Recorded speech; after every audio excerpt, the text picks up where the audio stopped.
Okay, so hello and welcome everyone. Welcome to TWS Academy and the Way of Solution.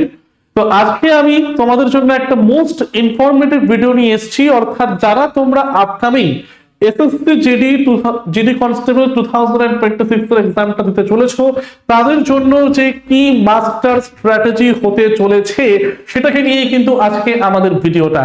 তো যারা যারা SSC GD candidate রয়েছো তারা কিন্তু কেউ সেশনটাতে জুড়তে ভুলো না, লাইক করতে ভুলো না এবং তোমার বন্ধুদের সাথে শেয়ারও করতে ভুলো না। তাহলে চলো ফার্স্টে শুরু করা যাক যে স্যার আমাদের স্ট্র্যাটেজিটা কি হওয়া উচিত, যে একদম প্রথমবারই যাতে আমাদের জিডিটা ক্লিয়ার হয়ে যায় তার জন্য আমাদের কি পড়তে হবে, কখন কি পড়তে হবে, রানের ব্যাপারটা কি, সবকিছু নিয়ে আলোচনা করবো আজকে কিন্তু আমরা আমাদের এই সেশনটার মধ্যে। তাহলে চলো শুরু করা যাক। আচ্ছা, শুরু করার আগে জাস্ট প্রত্যেকের জন্য বা প্রত্যেকের কাছে একটা ইনফরমেশন আমি বলে দিই, যারা যারা এখনো পর্যন্ত এসএসসি জিডি বলো, রেলওয়ে বলো, এসএসসি বলো, ডাব্লিউবিএসএসসি বলো, এছাড়াও পিএসসি এবং রাজ্য পুলিশের সরকারি চাকরির পরীক্ষার প্রস্তুতি নিয়ে চলেছো তাদের জন্য কিন্তু একটা মোস্ট ইনফরমেশন নিউজ। তারা কিন্তু প্রত্যেকে প্লে স্টোরে গিয়ে এই অ্যাপটাকে ডাউনলোড করে নাও TWS একাডেমি বলে, যেখানে কিন্তু তোমরা আমাদের প্রত্যেকটি ক্লাসের ডিটেলস কিন্তু সেখানে পেয়ে যাচ্ছ এবং ব্যাচের ডিটেলস কিন্তু সেখানে পেয়ে যাচ্ছ। আর এখানে তো হেল্পলাইন নাম্বারটা রয়েছে 9062160805 এই নাম্বারে। তার আগে চলো ফার্স্টে আমরা শুরু করি যে এসএসসি জিডি এই যে পরীক্ষাটা বা জিডি কনস্টেবলের যে পরীক্ষাটা কেন্দ্রীয় 8 বাহিনী, এই পরীক্ষাটায় প্রত্যেক বছর যে নেওয়া হয় বা মাঝখানে কোনো হয়তো বছর গ্যাপ পড়ে যাবার প্রত্যেক বছরই তো নেওয়া হয়, তাহলে এই পরীক্ষাটায় কোন কোন চাকরি আমরা পেতে পারি বা কোন কোন ডিপার্টমেন্টে আমাদের চাকরি হতে পারে বা কোন কোন স্থানে আমাদের চাকরি হতে পারে। তো দেখে নিই আমরা যে এসএসসি জিডি কি। একদম প্রথম আইডিয়াটাকে আমরা নেব এসএসসি জিডি কি। তাহলে স্যার এসএসসি জিডি মানে হচ্ছে কি আমাদের ইন্ডিয়ান প্যারামিলিটারি ফোর্সেস, অর্থাৎ ভারতের যে আধা সামরিক বাহিনী, সেই আধা সামরিক বাহিনীতে কনস্টেবল নিয়োগ। এবারে আধা সামরিক বাহিনীর কোন কোন ফোর্সেসে আমার নিয়োগটা করা হবে, যেরকম ফার্স্ট রয়েছে হলো কি বিএসএফ অর্থাৎ বর্ডার সিকিউরিটি ফোর্সেস, যেরকম ভারত পাকিস্তান বর্ডার বা ভারত বাংলাদেশ বর্ডারকে যারা প্রোটেক্ট করে তাহলে তারা হচ্ছেন কি আমাদের বিএসএফরা। তারপরে রয়েছে central industrial security force CISF জওয়ান, যেরকম এয়ারপোর্ট নিয়ে নাও বা আমাদের দেশের কোনো বিখ্যাত স্মৃতিসৌধ নিয়ে নাও, সেখানকে যারা প্রোটেক্ট করে তারা হচ্ছেন গিয়ে CISF. Central reserve police force অর্থাৎ CRPF, Sashastra Seema Bal SSB, Indo Tibetan border police বা আইটিবিপি, আসাম রাইফেল এআর এবং সেক্রেটারিয়েট সিকিউরিটি ফোর্সেস অর্থাৎ এসএসএফ। তার মানে এই 7টি কেন্দ্রীয় প্যারামিলিটারি ফোর্সেস বা আধা সামরিক বাহিনীতে কনস্টেবল নিয়োগ করা হয় কিন্তু আমাদের এই এসএসসি জিডি পরীক্ষাটির মাধ্যমে, যার নোটিফিকেশন কিন্তু আমাদের 2026-এরটা 2025-এই বেরিয়ে গিয়েছে। ফর্ম ফিল আপও কিন্তু আমাদের অলরেডি এখানে শেষ। স্যার এত পর্যন্ত তো আমরা বুঝে নিলাম, এবারে একটু পরের ধাপে এগোন, কি কি করতে হবে আমাদের চলো একটু দেখে নিই আমরা। যেরকম দেখো স্টুডেন্ট তোমরা এখানে প্রত্যেকে, যে ফার্স্ট আমরা একটু দেখে নিই যে বিগত বছরগুলোতে কিরকম শূন্যপদ ছিল এসএসসি জিডিতে। কারণ দেখো একটা প্রিপারেশন তো শুধুমাত্র পড়াশোনা করলেই হয় না, সেই পড়াশোনার সাথে স্ট্র্যাটেজি ঠিক করতে হয়। প্রিভিয়াস ইয়ার কত ভ্যাকেন্সি ছিল, কত ফর্ম ফিল আপ হয়েছিল, কত কাট অফ ছিল, সবগুলো কিন্তু জেনে বুঝে আমাদের এগোতে হবে। তো তারপরে আমরা দেখে নিই যে বিগত শূন্যপদের বিবরণগুলোর মধ্যে প্রথমেই আমরা দেখব যে এসএসসি জিডি যেটা আমাদের হয়েছিল, দ্যাট মিনস যাকে আমরা বলছি হলো কি 2024-এর যে নোটিফিকেশন বা ভ্যাকেন্সিটা বেরিয়েছিল, সেটার ক্ষেত্রে কিন্তু মোট শূন্য পদের সংখ্যা ছিল 46,617টি। আর ফর্ম ফিল আপ হয়েছিল কত? ফর্ম ফিল আপ হয়েছিল 47.45 লক্ষ পর্যন্ত। তার মানে তো ঘাবড়ানোর কিছু নেই রে। সবাই এখানে বলবে স্যার তাহলে কি 47 লক্ষ স্টুডেন্টই পরীক্ষা দিতে গিয়েছিল? একদমই না, একদমই না। কারণ এই সকল পরীক্ষাগুলোতে যদি আমরা দেখি, যেরকম তুমি এসএসসির যে কোনো পরীক্ষা নিয়ে নাও, CGL, CHSL, MTS, selection post, JE, translator বা জিডি যাই নাও না কেন, এইসব পরীক্ষায় তুমি দেখবে যে 50% বা অর্ধেকের বেশি সংখ্যক স্টুডেন্ট কিন্তু এতে আমার অনুপস্থিত থাকে। তো তার মানে যারা অনুপস্থিত তাদের সাথে তো তোমার লড়াইটাই নয়, তো এই সংখ্যাটা এখানে বৃথা দেখা। তাও দিয়ে দিয়েছি যে একটা অ্যাজিউম করে নাও যে কত পর্যন্ত হতে পারে তোমাদের আর কি ফর্ম ফিল আপের ব্যাপারটা। তো যাই হোক না কেন, তো যত সংখ্যক স্টুডেন্ট পরীক্ষা দেবে, কিছু সংখ্যক স্টুডেন্ট তো আবার গল্প করতে করতেই চলে গেল। আর কোর স্টুডেন্ট যারা, এই কোর স্টুডেন্টদের নিয়েই কিন্তু আমার লড়াইটা। ধরো আমি তোমায় বললাম এই যে 46 লক্ষ স্টুডেন্ট তুমি এখানে দেখছো না যারা ফর্ম ফিল আপ করেছে, বা 47 লক্ষ স্টুডেন্ট এখানে ফর্ম ফিল আপ করেছে, তার মানে তুমি এটা মাথায় রাখবে যে এর মধ্যে তুমি মোটামুটি 2 থেকে 3 লক্ষ এরকম স্টুডেন্ট নাও যে যারা কোর স্টুডেন্ট, যারা পড়াশোনা করে, যারা স্ট্র্যাটেজি ওয়াইজ পড়াশোনা করে, যারা আর কি মাঠে রোজ প্র্যাকটিস করতে যায়, ট্রেনিং করতে যায়, তো প্রত্যেকটা কিন্তু তাদের ক্ষেত্রে এখানে আমার লক্ষণীয়। নেক্সট আমরা দেখবো এসএসসি জিডি 2025-এ কত ভ্যাকেন্সি ছিল। ঠিক আছে, তাহলে এসএসসি জিডির শূন্য পদ হচ্ছে কি আমাদের ছিল 23,690টা মতন, আর ফর্ম ফিল আপ হয়েছিল কত 52.69 লক্ষের মতন। ঠিক আছে, তো তার মানে আবারও কিন্তু সেই গল্প, 50%-এর বেশি ক্যান্ডিডেট সেখানে অনুপস্থিত, বা কেউ কেউ এমনি পরীক্ষা দিতে চলে গেল। ওকে, তো এরকম অনেক থাকে আর কি। তো আমার লক্ষ্যটা হচ্ছে গিয়ে কাদের সাথে লড়াইটা করা, কোর স্টুডেন্ট যারা, সেটা কিন্তু 3 থেকে 4 লাখ অথবা 2-3 লাখের বেশি হওয়া সম্ভবই নয়, তাই না? তো এটা হচ্ছে ব্যাপারটা। লাস্ট যে জিডি নোটিফিকেশনটা বেরোলো আমাদের কিছুদিন আগেই, অর্থাৎ এসএসসি জিডি 2026, সেখানে কিন্তু শূন্য পদের সংখ্যাটা 25,487। এরকম কানাঘুষো এটাও শোনা যাচ্ছে যে এই ভ্যাকেন্সি বা শূন্য পদের সংখ্যাটা কিন্তু আমাদের আরো বাড়তে পারে। ঠিক আছে, বাট আমরা ওভাবে বলি না, আমরা ওভাবে হাওয়ায় ভাসিয়ে চলে বেড়াই না যতক্ষণ অফিসিয়াল নোটিশ না আসে তার আগে পর্যন্ত। বাট ওই একটা সান্ত্বনা দেওয়া মনকে যে কিছু হলেও তো ভ্যাকেন্সি বাড়তে পারে, সেই হিসেবে একটু পড়াশোনাটা জোরে লাগিয়ে করে দিই আর কি। বাট অফিসিয়াল না আসা পর্যন্ত কিন্তু আমরা কেউই এটাকে কনফার্ম করতে পারছি না। ঠিক আছে, আর কতটা ফর্ম ফিল আপ হয়েছে সেটা তো এখন জানা পসিবল নয় আমাদের পক্ষে, কারণ তার পরীক্ষাটাই তো এখনো হয়নি, বা পরীক্ষার সময়কালও আমরা এগিয়ে যাইনি। তাহলে এগুলো হচ্ছে কি আমাদের সম্পূর্ণ শূন্য পদটা প্রত্যেক বছর এগিয়েছিল। এবারে আমরা একটু দেখে নিই যে পরীক্ষা পদ্ধতিটা আমার কি হতে চলেছে, মানে তোর কি কি করতে হবে সেই পরীক্ষাটা দেওয়ার জন্য, কি পড়বো। একটা পরীক্ষা ফর্ম ফিল আপ করলাম, গিয়ে বসে চলে গেলাম দিতে, তারপরে স্যার হলো না, বাড়ির লোক ঝাড় ঠাট দিল, আর সরকারি চাকরির পরীক্ষা দিতে হবে না, এবারে অন্য কাজ কর।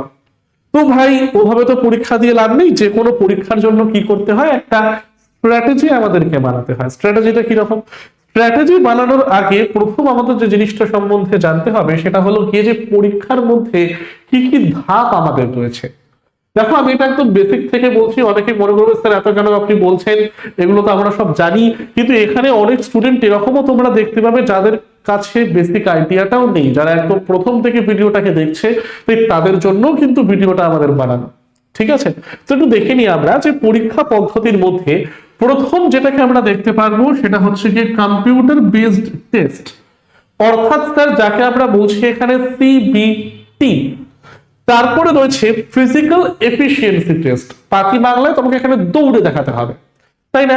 যেরকম বলি না আমরা রাজ্য পুলিশ এবং কলকাতা পুলিশে মাঠে পাস করেছে কিনা, তো মাঠে যেরকম দৌড়তে হয় আমাদের এখানেও দৌড়তে হবে। তো এই দৌড়টাকে আমরা বলছি ফিজিক্যাল এফিসিয়েন্সি টেস্ট। তারপরে স্যার রয়েছে ফিজিক্যাল স্ট্যান্ডার্ড টেস্ট, অর্থাৎ এখানে আমাদের হাইট নিয়ে নাও, বা হাইটের সমসাময়িক মানে হাইটের সাপেক্ষে ওয়েটটাকে নিয়ে নাও। ছেলেদের ক্ষেত্রে যেরকম চেস্ট দেখা হয়, মানে বুকের ছাতির মাপটা নেওয়া হয়, একবার ফুলিয়ে একবার না ফুলিয়ে। তো এই সকল ডিটেলস রয়েছে কার মধ্যে, ফিজিক্যাল স্ট্যান্ডার্ড টেস্টের মধ্যে, যাকে আমরা এখানে নাম দিলাম কি পিএসটি। আর লাস্টে রয়েছে হলো কি মেডিকেল টেস্ট এন্ড ডিবি, অর্থাৎ ডকুমেন্ট ভেরিফিকেশন তার সাথে মেডিকেল টেস্ট। এবারে এখানকার মেডিকেল টেস্ট কিন্তু পুলিশের মতো অত সোজা নয়, কারণ এখানে অনেক কিছুই দেখা হয়, কারণ যেহেতু এটা আমাদের দেশের নিরাপত্তার স্বার্থে জড়িত এবং আধা সামরিক বাহিনীর অংশ হবে তোমরা, তো এখানে কিন্তু মেডিকেলটা একটু টাফ হয়ে থাকে রেসপেক্ট অফ পুলিশ। বাট এর মানে তাই নয় যে সেই মেডিকেল অনেক বড় টেস্ট হলো পাস করতে পারলাম না, তাই না? জাস্ট কিছু জিনিস আমাদের দেখা হয় যে কারোর শারীরিক কোনো অক্ষমতা আছে নাকি এই পোস্টটাকে হোল্ড করার জন্য, এটাই আর কি। আর লাস্টে ডকুমেন্ট ভেরিফিকেশন, স্যার এটা তো স্যার সবার ঠিকই থাকে, আর কি আছে, তাও অনেকের কিন্তু আটকায় এখানে আবার। তো যাই হোক না কেন আমরা এবারে পরেরটায় যাচ্ছি। ফার্স্ট যেটা আমরা বললাম না যে কম্পিউটার বেসড টেস্ট আমার যেটা হবে অর্থাৎ সিবিটি, একটাই তো হবে, এটা সিবিটি তো আমার একটাই হবে। এবারে সিবিটির মধ্যে কি কি পড়তে হবে স্যার, ঠিক আছে, কারণ কি কি পড়তে হবে না জানলে কোন বই খুলবো, কোন স্যারের ভিডিও দেখবো, কোন নোটস পড়বো, কোন কোশ্চেন ফলো করব, তাই না? তো ফার্স্ট আমরা দেখব যেই সাবজেক্টটা আমাদের এখানে পড়তে হবে সেটা হচ্ছে কি জিআই অ্যান্ড রিজনিং, সেটা হলো কি জিআই অ্যান্ড রিজনিং। সেকেন্ড বলছে জিকে অ্যান্ড জিএ, মানে সেই পাতি হিসেব, general knowledge, general awareness, but এখানে কিন্তু ট্র্যাডিশনাল জিএস এর পার্টটা পড়তে হবে আমাদের। যেরকম হিস্ট্রি নিয়ে নাও, পলিটি নিয়ে নাও, জিওগ্রাফি নিয়ে নাও, ইকোনমি নিয়ে নাও, সায়েন্স, স্ট্যাটিস্টিক্স, কারেন্ট অ্যাফেয়ার্স সবকিছু রয়েছে আমার এই পার্টটার মধ্যে। এবারে স্যার রয়েছে এলিমেন্টারি ম্যাথমেটিক্স। এলিমেন্টারি ম্যাথমেটিক্স মানে কোনটা স্যার, এখানে বেসিক্যালি কিন্তু বোঝাচ্ছে অ্যারিথমেটিকটাকে, ঠিক আছে। অ্যাডভান্স ম্যাথের ধরনটা এখানে একদম কম মানে বললেই চলে। নেক্সট আবার রয়েছে ইংলিশ অথবা হিন্দি, অর্থাৎ ল্যাঙ্গুয়েজ পেপার, যে ইংলিশ নেবে ইংলিশ, যে হিন্দি নেবে আমাদের হিন্দি, ঠিক আছে। এবারে এই চারখানা পেপার হবে বা চারটে সাবজেক্টের উপর পেপারটাকে কিন্তু তৈরি করা হবে। প্রত্যেকটা সাবজেক্ট থেকে 20 নম্বরের প্রশ্ন আসবে, প্রত্যেকটি সাবজেক্ট থেকে 20টি করে কোশ্চেন আসবে, 20 নম্বর, সরি বললাম ভুল, 20টি করে কোশ্চেন আসবে, এবং প্রত্যেকটা প্রশ্নের মান হচ্ছে গিয়ে 2 করে। তার মানে স্যার 20টা করে প্রশ্ন হলে চারটে সাবজেক্টে টোটাল প্রশ্নের সংখ্যা হচ্ছে 80টা, আর প্রত্যেকটা প্রশ্নের মান যদি আমার 2 করে হয় তাহলে মোট বা ম্যাক্সিমাম মার্কস আমার কত হচ্ছে 160, ঠিক আছে। নেগেটিভ মার্কিংও আছে, নেগেটিভ মার্কিংও আমার রয়েছে এখানে, অর্থাৎ একটা প্রশ্ন ঠিক করলে তুমি কিন্তু এখানে 2টো নাম্বার পেতে পারো, ওকে। আচ্ছা, ডিউরেশন কত, মানে 160 নম্বরের পেপারটাকে যারা দেবে তারা কত টাইম পাবে এই 160 নম্বরের পেপারটাকে দেওয়ার জন্য? টাইম পাবে কিন্তু মাত্র 60 মিনিট। তাহলে টাইমটা কিন্তু এখানে অত্যন্ত কম। তার মানে এখানে টাইম ম্যানেজমেন্টের খেলাটাও আমাদের জানতে হবে, যে কি করে টাইমটাকে বাঁচিয়ে আমি 80টা কোশ্চেনকে সলভ করতে পারি। তাহলে আমি ম্যাথের ট্রিক শিখলাম না, আমি ম্যাথে কি করে ট্রিক বা মেমোরিক্স দিয়ে অঙ্কটাকে নামাতে হয় তাড়াতাড়ি ট্র্যাডিশনাল মেথডটাকে বাদ দিয়ে সেটা শিখলাম না, হবে না স্যার, কোনো মতেই হবে না স্যার। কিন্তু হতে হবে, কি করে হবে, জাস্ট তোমাকে শিখতে হবে, শেখার কোনো শেষ নেই, শেখার তো কোনো শেষ নেই, জাস্ট তোমাকে ট্রিক জানতে হবে, মেমোরিক্স জানতে হবে, দেখবে তুমি তোমার পাশের ছেলেটার থেকে ঠিক কত সহজেই অঙ্কটাকে নামিয়ে দিয়ে আসছো। স্যার এরকমও তো অনেক স্টুডেন্ট থাকে যে 80টা কোশ্চেন পড়ে উঠতে পারে না 1 ঘন্টায়। আবার স্যার এরকমও তো অনেক স্টুডেন্ট থাকে যারা 80টা কোশ্চেন 50 মিনিটে নামিয়ে চলে আসে, আসে কি আসে না। তাই সবকিছু করার একটা ধারণার বা ট্যাকটিক্স আমাদের রয়েছে, ঠিক আছে। যাই হোক না কেন, আর ডিটেলস আমি আলোচনা করবো, এটা তো আমরা পেপারটাকে দেখলামই। আর এই প্রত্যেকটা পেপারের কোশ্চেন ইংলিশ এবং হিন্দি বাদ দিয়ে বাদ বাকি 3টে পেপারের কোশ্চেন ইংলিশ ভার্সনে তো আমাদের হচ্ছেই, তার সাথে সাথে লোকাল ভার্নাকুলার ল্যাঙ্গুয়েজ অর্থাৎ মাতৃভাষাতেও কিন্তু করা হবে। যেরকম আমরা তো সকলে বাঙালি, তো এই পেপারগুলো কিন্তু বাংলা ভাষাতেও কিন্তু প্রশ্নগুলো এখানে আমাদের দেওয়া থাকবে, যাতে সহজেই আমরা অ্যান্সার গুলোকে করতে পারি এখানে। নেক্সট এবারে হচ্ছে কি ফিজিক্যাল এফিসিয়েন্সি টেস্ট। কি বলবো স্যার, এটা তো আর এটাও ডিটেলসে আসছি, মানে কোন দিন কি করবে, কি কি বারে কি করবে, কত ঘন্টার কি করবে, সব আজকে আলোচনা করে দেবো এই সেশনের মধ্যে, ঠিক আছে। চলো, তো তাহলে এখানে রেস আছে, রেস মানে হচ্ছে কি দৌড়, পাতি দৌড়, পাতি দৌড়ানো স্যার, পাতি দৌড়ানো রয়েছে, বাট যতটা মনে হচ্ছে পাতি ততটা কিন্তু নয়, তাই না? তো যাই হোক না কেন, ছেলেদের ক্ষেত্রে 5 কিলোমিটার দৌড়তে হবে, সময় কত স্যার 24 মিনিটের মধ্যে।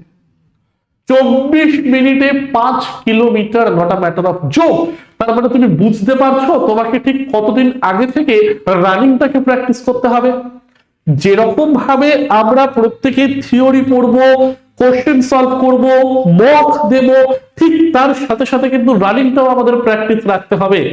কারণ কি, ওই যে স্যার 24 মিনিটে 5 কিলোমিটার দৌড়টা আমার এখানে রয়েছে। আর মেয়েদের ক্ষেত্রে কত, মেয়েদের ক্ষেত্রে হচ্ছে কি আমাদের 8.5 মিনিটে 1.6 কিলোমিটার, ঠিক আছে। এটা হচ্ছে মেয়েদের ক্ষেত্রে। চলো এবারে লাদাখ রিজিয়ন থেকে যারা বিলং করেন মানে যারা লাদাখ রিজিয়ন থেকে বিলং করেন, এটা হচ্ছে তাদের জন্য। আর যে সকল ক্যান্ডিডেটরা লাদাখ রিজিয়ন থেকে বিলং করবে, তাদের যারা পুরুষ হবেন তাদের 1.6 কিলোমিটার দৌড় করতে হবে 7 মিনিটে, আর 800 মিটার দৌড়তে হবে মেয়েদের 5 মিনিটে। এটা কিন্তু only for the Ladakh region, আমাদের রিজিয়নের জন্য নয়। লাদাখ বাদ দিয়ে অল ওভার অফ ইন্ডিয়ার ক্ষেত্রে দৌড় হচ্ছে ছেলেদের 5 কিলোমিটার 24 মিনিট, আর মেয়েদের হচ্ছে 1.6 কিলোমিটার 8.5 মিনিটের মধ্যে। ঠিক আছে, ডান তাহলে। আচ্ছা, এবারে ফিজিক্যাল স্ট্যান্ডার্ড টেস্ট আমি এখানে তোমাদের দিয়ে দিয়েছি, তোমরা পিডিএফটা ভালো করে দেখে নিতে পারবে। ওকে, আমি আলোচনা করছিলাম ডিটেইলস এই ব্যাপারটা, যেরকম জেনারেলদের ক্ষেত্রে খালি বলে দিচ্ছি, ছেলেদের ক্ষেত্রে হাইট হতে হয় 170 সেন্টিমিটার, মেয়েদের ক্ষেত্রে হাইট হতে হয় 157 সেন্টিমিটার। আর মেয়েদের তো কোনো চেস্ট এক্সপ্যান্ডেশন নেই বা চেস্ট মেজারমেন্ট নেই, ছেলেদের ক্ষেত্রে শুধু আছে। ছেলেদের ক্ষেত্রে হচ্ছে কি 80 সেন্টিমিটার চেস্ট, বাট এটা হচ্ছে না ফুলিয়ে, এগুলো প্রত্যেকটা হলো না ফুলিয়ে। ফুলিয়ে হচ্ছে কি +5 মিনিমাম তোমাকে দেখাতে হবে। ঠিক আছে, তো এটা তো ফিজিক্যাল স্ট্যান্ডার্ড টেস্ট হলো, তারপর ডকুমেন্ট ভেরিফিকেশন হলো, তারপরে হচ্ছে কি আবার টেস্ট। এবারে স্যার আসছি হলো কি মাস্টার স্ট্র্যাটেজিতে, কি করে আমি প্রথমবারই জিডিটাকে ক্লিয়ার করতে পারি, তাই না? কি করে করতে পারি স্যার একটু বলে দিন তো। তো নাম্বার 1 এখানে দেখো তোমাদের কি বলছে, বেসিক থিওরি। যে কোনো, শুধু এসএসসি জিডি বলে বলছি না, তুমি ভারতবর্ষের যে কোনো কেন্দ্রীয় সরকারি বা রাজ্য সরকারি চাকরির পরীক্ষা দেখো না কেন, যে সকল ছেলেপুলের তোমার থিওরি ক্লিয়ার, থিওরিতে তারা অভ্যস্ত, থিওরি পড়তে ভালোবাসে, অথবা তাদের থিওরির ভিত একদম শক্ত, তাদের ক্ষেত্রে কিন্তু যে কোনো এক্সাম ক্র্যাক করার ডট মানে জাস্ট এটা তুরির ব্যাপার হয়ে যায়, তাই না? হয় কি হয় না স্যার? বলবে হ্যাঁ স্যার, অবভিয়াসলি তো হয়ে থাকে না সেগুলো আমাদের। তার মানে তোমাকে ফার্স্টে কি করতে হবে, বেসিক থিওরিটাকে ক্লিয়ার করতে হবে। কি করে করবে ডিটেইলস আমি একটু পরে আসছি। তারপরে কি বলছি স্যার, সাবজেক্ট ওয়াইজ এবং টপিক ওয়াইজ কোশ্চেন সলভ। এই গল্পটা একটু বোঝান তো। ধরো আমি তোমাকে একটা চ্যাপ্টার পড়ালাম, তার নাম দিলাম হচ্ছে গিয়ে কি নিউটনের ল, মানে নিউটনের গতিসূত্র। এই চ্যাপ্টারটাকে তোমাকে আমি পড়ালাম, তুমি কি পড়লে স্যার, নিউটনের গতিসূত্র 3টে লকে পড়লে, 3টে ল এর অন্য নাম কি পড়লে, আর এই 3টে সূত্রতে কি কি পাই সেটা পড়লে, আর বলের নিরপেক্ষ নীতিটাকে পড়ে 2-3টে এক্সাম্পল পড়ে নিলে, ব্যাস তোমার থিওরি এখানে এনা। এবারে তোমাকে দেখতে হবে যে এই চ্যাপ্টার থেকে, অর্থাৎ ফিজিক্স সাবজেক্ট চ্যাপ্টার হচ্ছে কি আমাদের নিউটনস লস অফ মোশন বা নিউটনের গতিসূত্র, এই সূত্র থেকে আমাদের আগের বছরগুলোতে এসএসসির শুধু জিডি নয়, যে কোনো এক্সামে কি কি কোশ্চেন গুলো এসছে, সে তোমার সিজিএল লেভেল হোক, সিএইচএসএল লেভেল হোক, এমটিএস এবং হাবলদার লেভেল হোক, ট্রান্সলেটর হোক, সিলেকশন পোস্ট হোক, যাই হোক না কেন, বাট সিজিএলটাকে একটুখানি অমিট করে চলতেই পারো, কারণ যেহেতু 10th লেভেল অফ এক্সাম, অর্থাৎ 10 এবং 12 লেভেলের যে পরীক্ষাগুলো এসএসসি নিয়ে থাকে, তার বিগত বছরের প্রশ্নগুলোকে কিন্তু তোমরা ফলো করতে পারো। কিরকম ভাবে ফলো করবে, অর্থাৎ থিওরিটাকে পড়লে সেই থিওরি, অর্থাৎ যেই সাবজেক্টের যে টপিকটা থিওরি তোমরা পড়লে, সেই টপিকের কোশ্চেন তোমাকে সলভ করতে হবে যেগুলো আগের বছর এসছে, এবং তার সাথে রিলেটেড প্রশ্ন যেগুলো আগের পরবর্তী বছরগুলোতে আমার আসতে পারে, অর্থাৎ টপিক ওয়াইজ কোশ্চেন, তার সাথে হচ্ছে পি বাই কিউ। তার এবারে আমাকে দিতে হবে মক টেস্ট। এটা তো পুরো থিওরি ভিত্তিক পড়াশোনা হয়ে গেল, অর্থাৎ সাবজেক্ট নিলাম, সাবজেক্টের মধ্যে আমরা থিওরিটাকে মানে টপিকটাকে নিলাম, সেই টপিকের কোশ্চেন, টপিক রিলেটেড কোশ্চেন, আগের বছরের প্রশ্ন, তার সাথে হচ্ছে কি এক্সপেক্টেড প্রশ্ন, সবকিছু নিয়ে আলোচনা করলাম বা পড়লাম। এতগুলি পড়লেই তো হবে না স্যার, এবার আমাকে মক টেস্ট দিতে হবে। সরকারি চাকরির পরীক্ষার রামবানটাই হচ্ছে মক টেস্ট। যারা বলে না স্যার এখনো পড়া হয়নি, মক টেস্ট দিয়ে কি করব, সেই 6 থেকে 7 বছর খালি পড়তেই থাকে, তাদের মক টেস্ট জীবনে দেওয়া হয় না। মক টেস্ট মানে হচ্ছে গিয়ে অন্য একজন স্টুডেন্টের সাথে তোমার পজিশনটা কি সেটা তোমাকে জানায়, যে আমি আমার পাশের বন্ধুর সাথে কতটা এগিয়ে আছি। ও মক টেস্টে 20 পেলো, ধরো 160-এর মধ্যে 140 পেলো, আমি 145 পেলাম, বা এর পরের মক টেস্টে ও পেলো 130, আমি পেলাম 125 বা 126। তার মানে কি মক টেস্ট আমাকে কি করছে, ইভ্যালুয়েট করতে হেল্প করছে চারপাশের স্টুডেন্টের অবস্থার সাথে বা সাপেক্ষে। ঠিক আছে, তো এটাই তো মেইন পয়েন্ট বলার না, তো তার জন্য হচ্ছে কি মক টেস্টের ব্যাপারটা। তার সাথে হচ্ছে কি ডেইলি সিএ এবং স্ট্যাটিক জিকে প্র্যাকটিস। আমাদের দ্য ওয়ে অফ সলিউশন চ্যানেলে, ইউটিউব চ্যানেল যারা তোমরা এখানে প্রত্যেকেই ফলো করো, দেখবে প্রত্যেক দিন ঠিক সকাল 6টার সময় কিন্তু ডেইলি কারেন্ট অ্যাফেয়ার্স এর ক্লাসেস হয়, হয় কি হয় না? সেই কারেন্ট অ্যাফেয়ার্স গুলোকে তোমরা ফলো করো প্রত্যেক দিন। অর্ধেক স্টুডেন্ট এখানে করে ক্লাস আর করি না, ওই রেকর্ড দেখে নি, কিন্তু না, অভ্যাস তো তোমাকে বানাতে হবে। এই যারা অভ্যাস বানায় বলে না, যারা হচ্ছে গিয়ে দেখবে না যে রোজ জিম করতে যায়, দেখবে অনেকে রোজ জিম করতে যায়, বলে না তারা খুব স্ট্রং হয়, মেন্টালি স্ট্রং হয়। কেন স্ট্রং হয়? কারণ জিম হচ্ছে এরকম একটা জিনিস, তোমার মন সেটাকে করতে দিতে চায় না, তাই না? খাটনির কাজ, তাই মন বলছে ভাই থাক, এই শীত পড়ে গেছে, এই 9 10 নেমে গেছে, আজকে জিম করতে হবে না, তো খাটাখাটনি থোড়ি পোষায়। কিন্তু যে তার ব্রেইনটাকে রেগুলেট করে রোজ জিমে যাচ্ছে, তার মানে কি তার ব্রেনের উপর কন্ট্রোলটা আছে। সে বলছে না, তুই তোর মতন গল্প কর, আমি আমার মতন জিমটা করি। সো এই ব্রেইন কন্ট্রোলটা কিন্তু বিল্ড আপ করতে হবে না বাবু? তো এটাই হচ্ছে কি মেইন বলার মূল বিষয়বস্তুটা, যে ডেইলি ডেইলি ডেইলি রোজ আমাদের সিএ এবং স্ট্র্যাটেজিটাকে তো প্র্যাকটিস করতেই হবে। আসছি প্ল্যানিংটা কি আসছি যে স্যার যদি ফেব্রুয়ারি মাসে আমাদের পরীক্ষা, তাহলে ফেব্রুয়ারি মাসেটা পরে আমরা কি করব, তার জন্য আমি কনসেপ্টে আসছি একটু পরে ধীরে ধীরে। আর তার সাথে রয়েছে হলো কি ফিল্ড রানিং। তোমাকে কিন্তু এই রানটা এখন থেকে রোজই প্র্যাকটিস করতে হবে, ঠিক আছে? এবার আমি আসছি স্ট্র্যাটেজি নিয়ে আরো, যে ফার্স্টে আমরা কি করব। ধরো একটা দিন আমাকে দেওয়া হলো, তো এই যে ডেইলি শিডিউলটা আমি তোমাদের জন্য বানিয়েছি সোমবার থেকে শুক্রবার পর্যন্ত। এই ডেইলি শিডিউলটা তোমাদের জন্য আমি বানিয়েছি সোমবার থেকে শুক্রবার পর্যন্ত, ঠিক আছে? অর্থাৎ তুমি সকালবেলা ধরো ঘুম থেকে উঠলে, সে তুমি 6টা 6:30 7টা যাই ওঠো না কেন, তুমি উঠলে, সকালবেলা উঠে তোমাকে 1 ঘন্টা সম্পূর্ণভাবে রাখতে হবে এক্সারসাইজের জন্য এবং তার সাথে রান প্র্যাকটিসের জন্য। বলতো এক্সারসাইজ কি খুব দরকার? অবভিয়াসলি দরকার। কারণ তুমি যদি হঠাৎ করে মাঠে নেমে দৌড়ানো শুরু করো, তোমার লেগে স্ট্রেইন হবে, ঠিক আছে? পেশিতে টান পড়বে। এতদিন তো শুয়ে বসে কাটিয়েছো, তো তাহলে তো পেশিতে একদম স্টিফ হয়ে গেছে না, এবার হঠাৎ করে যদি দৌড়তে যাও, টান পড়বে আর কি। তো তার জন্য যে কোনো রানিং এর আগে বা খেলার আগে কিন্তু এক্সারসাইজটা মেন, বেসিক কিছু আর কি। এরকম না যে একেবারে তোমাকে জিমন্যাস্টিক ওয়ার্ল্ড কাপে যেতে হচ্ছে, সেসবের কোনো ব্যাপার নেই রে ভাই। জাস্ট বেসিক কিছু তোমাকে এক্সারসাইজ ফলো করতে হবে। তাহলে তো এক্সারসাইজ করলে, এক্সারসাইজ করা হয়ে যাওয়ার পর আমরা এবারে কিন্তু রানিংটাকে প্র্যাকটিস করব। তো এই ডেইলি অর্থাৎ সোম থেকে শুক্রবার এই রানিং প্র্যাকটিসটাকে কিন্তু তোমাদেরকে বজায় রাখতে হবে। রোজ সকালবেলা 1 ঘন্টা করে মিনিমাম মিনিমাম সেটাকে কিন্তু তোমায় বজায় রাখতে হবে, ঠিক আছে? চলো, এটা তাহলে সকালের দিকে হয়ে গেল। চলো লিখে দিলাম সোম থেকে শুক্র রোজ সকালবেলা 1 ঘন্টা করে তোমরা কিন্তু একদম রানিং প্র্যাকটিস করছো, ঠিক আছে? রানিং প্র্যাকটিস হলো, বাড়িতে এলে কিছু প্রোটিন যুক্ত খাবার খাও, যেরকম দুধ হলো, কলা হলো, দামি কিছু খাওয়ার দরকার নেই, প্রোটিন শেক ফেক খাওয়ার দরকার নেই। বেসিক কিছু আমাদের ঘরে যেগুলো পাওয়া যায়, বাদাম নিয়ে নাও, কলা নিয়ে নাও, ছোলা নিয়ে নাও, দুধ নিয়ে নাও, মোর দ্যান এনাফ রে ভাই, মোর দ্যান এনাফ। আর বাকি আগডুম বাগডুম কিছু লাগে না, এটুকুনি খাও, স্ট্যামিনা অনেক বাড়বে, কথা দিচ্ছি আমি, ঠিক আছে? এবারে তোমাকে নিতে হবে কি ডেইলি সিএ। ডেইলি সিএ মানে কোনটা স্যার? অর্থাৎ আমাদের এটা way of solution YouTube channel, এখানে তোমরা ডেইলি কারেন্ট অ্যাফেয়ার্সটা পেয়ে যাবে। কারেন্ট অ্যাফেয়ার্সটাকে তোমরা পড়া শুরু করে দাও। এবার আমি বলছি মোটামুটি কারেন্ট অ্যাফেয়ার্স জিডির জন্য তোমাদের পড়তে হবে 6 থেকে 8 মাসের মতন, 6 থেকে 8 মাসের মতন। অর্থাৎ যদি ফেব্রুয়ারিতে পরীক্ষা হয়, তাহলে ধরে তুমি না তুমি ওই 2025-এর জুলাই মাস থেকে 2026-এর জানুয়ারি পর্যন্ত কারেন্ট অ্যাফেয়ার্স তোমার রীতিমতন পড়তে হবে। এবারে স্যার ব্যাপারটা কি, যে কারেন্ট অ্যাফেয়ার্স তো এখন আমি ডেলি পড়লাম, বাট আগের গুলো তো পড়িনি, তার মানে আগের গুলোকে তো আমাকে আবার এক্সট্রা রিভাইজ করতে হবে, তার জন্য আসছি পয়েন্টটা।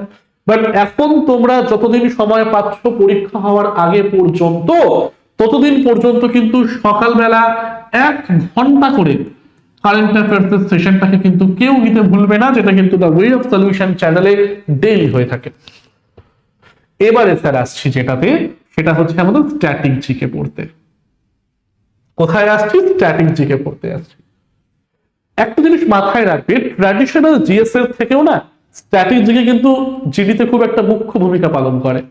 তুমি দেখবে যে 20টা কোশ্চেন হয় জিকে জিএস এ, তার মধ্যে বেশিরভাগই হচ্ছে কি আমাদের নর্মাল যে জিকে গুলো হয়, স্ট্র্যাটেজিকের পার্টটা, ডান্স ফর্ম, আমাদের খেলাধুলো, বিভিন্ন মন্দির কোথায় হয়েছে, বিভিন্ন স্থাপনা কোথায় হয়েছে, বিশ্বের সব থেকে বড় মসজিদ বা গির্জাগুলো কোথায়, অথবা হচ্ছে কি ইউনেস্কো ওয়ার্ল্ড হেরিটেজ সাইট, আন্তর্জাতিক অর্গানাইজেশন বা আন্তর্জাতিক সংস্থা, অলিম্পিক গেমস বা টেনিসের যে গেমগুলো হয়, কে জিতলো হারলো, এগুলো থেকেও কিন্তু অনেক প্রশ্ন স্ট্র্যাটেজিতে হয়। দেশ, মুদ্রা, রাজধানী, নিউজ পেপার, কোন দেশের পার্লামেন্টকে কি বলা হয়, কোন শহরের অন্য নাম কি, আর কত বলবো। তো এগুলো হচ্ছে স্ট্র্যাটেজিকে, এটাকে কিন্তু তোমার একদম ডেইলি 1 ঘন্টা করে প্র্যাকটিস করতেই হবে। এবারে এখনো যা সময় আছে তোমাদের কাজটা কি একটা করে টপিক নিয়ে প্র্যাকটিস করে যাওয়া। ধরো একদিন পড়লাম খেলাধুলো, একদিন পড়লাম ডান্স ফর্ম, একদিন পড়লাম থিয়েটার ফর্ম, একদিন পড়লাম ইউনেস্কো ওয়ার্ল্ড হেরিটেজ সাইট, একদিন পড়লাম হচ্ছে গিয়ে নোবেল প্রাইজ, আরেকদিন পড়লাম হচ্ছে গিয়ে ভারতের বেসামরিক সম্মান, সামরিক সম্মান, এগুলো। তাহলে স্ট্র্যাটেজিক এবং কারেন্ট অ্যাফেয়ার্স এই দুটো কিন্তু জিএস এর ক্ষেত্রে মেইন খেলাটাকে খেলবে।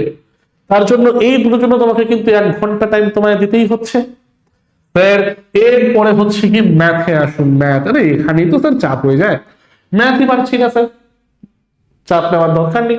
ম্যাথে ফার্স্টে তোমাদের কি করতে হবে, প্রত্যেকটি যে টপিক ম্যাথের মধ্যে আছে, percentage, ratio, proportion, SI CI, time and work, time and distance, pipe and cistern, boat and stream, average, HCF, LCM, এই যে প্রত্যেকটা যে চ্যাপ্টার গুলো বলছি না, প্রথমে চ্যাপ্টার গুলোর বেসিকটাকে ভালো করে রেডি করো।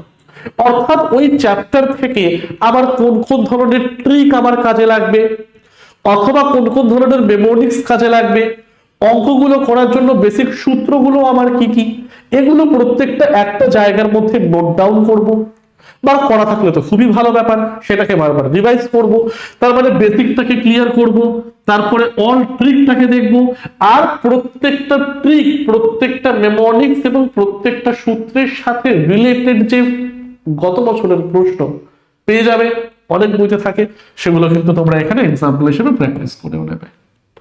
ঠিক আছে, এছাড়া রয়েছে হলো গিয়ে কি ম্যাথ চ্যাপ্টার ওয়াইজ প্র্যাকটিস। এরকম 30-40টা কোশ্চেনের প্র্যাকটিস সেট নিয়ে নেবে, তারপর প্র্যাকটিসটা করে নেবে সমগ্র চ্যাপ্টারটা।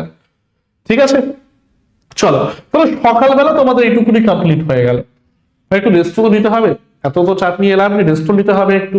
তার মানে এত পর্যন্ত আমরা প্রত্যেকে দেখে নিলাম। এবারে বিকেল বেলায় আসো। বিকেল বেলায় কি করতে হবে, আমাকে ইংলিশের থিওরিটাকে রেডি করতে হবে। সেই সেম গল্প, স্যার আমাকে ফার্স্টে বেসিক করতে হবে, তারপরে ট্রিক জানতে হবে, মেমোনিক্স জানতে হবে, এবং ইংলিশেও তো আমাদের গ্রামাটিক্যাল রুল, সেগুলো ভালো করে জানতে হবে। তো চ্যাপ্টার ওয়াইজ তুমি থিওরি পড়লে, তারপর চ্যাপ্টার ওয়াইজ প্র্যাকটিস করছো, আর ডেইলি তোমাদের ভোক্যাবটাকে প্র্যাকটিস করতে হবে। মোস্ট ইম্পর্টেন্ট ভোক্যাব প্র্যাকটিস করা, synonym, antonym, word substitution, phrasal verb, just list বানিয়ে নাও না প্রত্যেকে বাড়িতে একটা একটা করে, যে আজকে শুধুমাত্র পি থেকে যে ফ্রেজাল ভার্ব গুলো হয় সেগুলো পড়বো, বা এ থেকে যে আমাদের ওয়ান ওয়ার্ড গুলো হয় সেগুলোকে আমরা পড়বো, রুট ওয়ার্ডের মাধ্যমে সিনোনিম, অ্যান্টোনিম পড়বো। জাস্ট এভাবে করে করে কিন্তু আমাদের এগোতে হবে, কারণ টাইম তো হাতে খুবই অল্প। কতটা অল্প সময়ের মধ্যে আর কি মাথা খাটিয়ে এগোনো যায়। এবার স্যার নেক্সট আমরা চলে আসবো জিএস পড়তে। জিএস মানে ওই sir history, Indian polity, Indian economy, geography, সায়েন্সের মধ্যে physics, chemistry, biology and computer.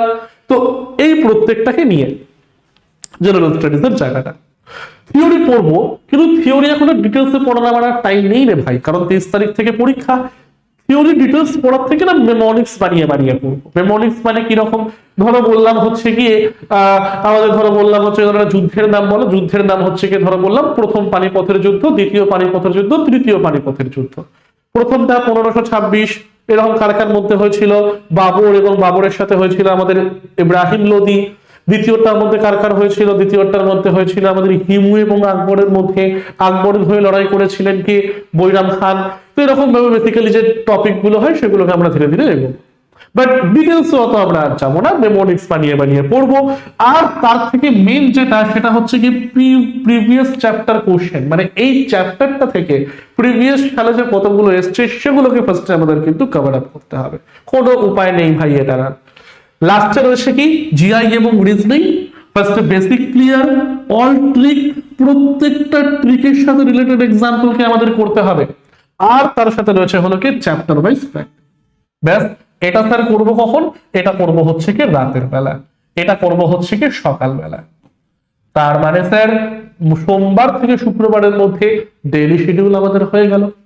ঠিক আছে, এবারে যাদের যাদের থিওরি এখনো ক্লিয়ার নয়, থিওরি জিএস ম্যাথ নিয়ে নাও, ম্যাথের থিওরি ক্লিয়ার নয়, ইংলিশ রিজনিং সবার জন্য আমি আসি, ব্যবস্থা করছি। তারা একটু দেখে নিই আমরা নেক্সট যে শিডিউলটা। আচ্ছা বলে নিই ফার্স্টে, শুক্র এবং শনির শিডিউলে যাওয়ার আগে, সরি শনিবার রবিবার শিডিউলে যাওয়ার আগে জাস্ট একটু বলে দিই, এসএসসি জিডি ফাউন্ডেশন ব্যাচ 2026 যেটা কিন্তু আমাদের তরফ থেকে অলরেডি লঞ্চ করা হয়ে গিয়েছে। অসংখ্য স্টুডেন্ট সেখানে অ্যাডমিশন নিয়েও নিয়েছে এবং তারা কিন্তু পুরো দমে এখনো পড়াশোনাটাকে করে চলছে। তো তোমরা যারা এখনো অ্যাডমিশন নাওনি অথবা তোমাদের মনে হচ্ছে যে স্যার আমার তো এখনো জিডির জন্য কোনো কিছুর থিওরি ক্লিয়ার নয়, ম্যাথ হোক, জিএস হোক, ইংলিশ হোক, জিআই হোক, কিছুই বুঝে উঠতে পারছি না, কি করব? তো তাদের জন্য প্রত্যেকটি সাবজেক্টের থিওরি ভিত্তিক, অধ্যায় ভিত্তিক, টপিক ভিত্তিক ক্লাস নিয়ে চলে এসেছি আমরা এসএসসি ফাউন্ডেশন ব্যাচটার মধ্যে। ডিউরেশন কত স্যার? 3 মাস এবং ভ্যালিডিটি কত? এটা 12 মাসের জন্য তুমি কিন্তু এটাকে দেখতে পারবে। কি কি হচ্ছে স্যার? অধ্যায় ভিত্তিক থিওরি ক্লাস হচ্ছে, ম্যাথ, জিআই এবং reasoning, English, GK, GS, current affairs, প্রত্যেকটার লাইভ সেশন কিন্তু তোমরা পেয়ে যাচ্ছ এবং সেশনের সাথে সাথে তার ম্যাটেরিয়ালটাও কিন্তু তোমরা পেয়ে যাচ্ছ। লাইভ প্লাস রেকর্ডেড ক্লাস পেয়ে যাচ্ছ তোমরা। সোম থেকে শনি প্রতিদিন ক্লাস হবে আর প্রতিটি ক্লাসের পিডিএফ কিন্তু ক্লাসের মধ্যেই তোমাদেরকে আপলোড করে দেওয়া হবে। আর এই যে যারা যারা মক টেস্টের ভয় পাচ্ছ না স্যার মক টেস্ট কোথা থেকে দেবো, ওরে আলাদা করে আর কোথা থেকে মক টেস্ট দেওয়ার দরকার নেই।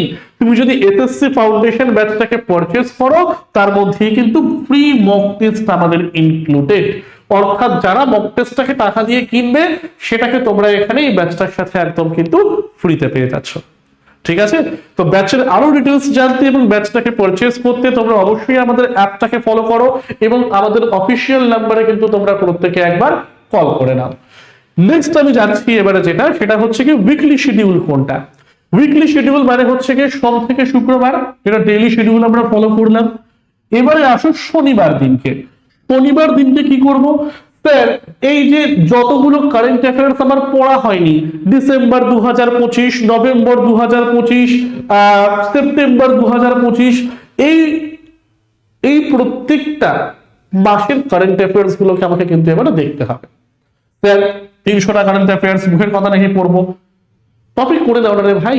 অবিচুয়ারিজ, কারা কারা নিয়োগ হচ্ছেন, কোথায় কি খেলা হলো, খেলায় কে কি জিতলো, ইম্পর্টেন্ট ডেজ, টপিক করে করে পড়ো।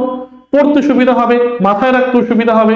কোন কোম্পানি কাকে নিয়োগ করলো, বা রাজ্য সরকার, কেন্দ্র সরকার বা কেন্দ্রের সাথে ইন্টারন্যাশনালের কোনো কান্ট্রির মধ্যে যে মৌ স্বাক্ষরিত হলো বা নতুন কোনো প্রকল্প এলো, আলাদা আলাদা করে একটা কপি বানাও, প্রকল্পের কপি, প্রকল্প এই মাসের এই তারিখ, এর সাথে এই প্রকল্পটা হয়েছিল, এর সাথে এই মৌটা হয়েছিল, ব্যাস করে নাও। আর তার সাথে কিন্তু স্ট্র্যাটেজি এটাও প্র্যাকটিস করো। রবিবার দিনকে কেউ আর মাঠে যেও না, কারণ একদিন রেস্ট নাও, দেহটাকে তো রেস্ট দিতে হবে একদিন। রোববার দিন সম্পূর্ণ আমাদের রেস্ট। তার সাথে হচ্ছে কি রোববার দিন কোনো পড়াশোনাও নয়।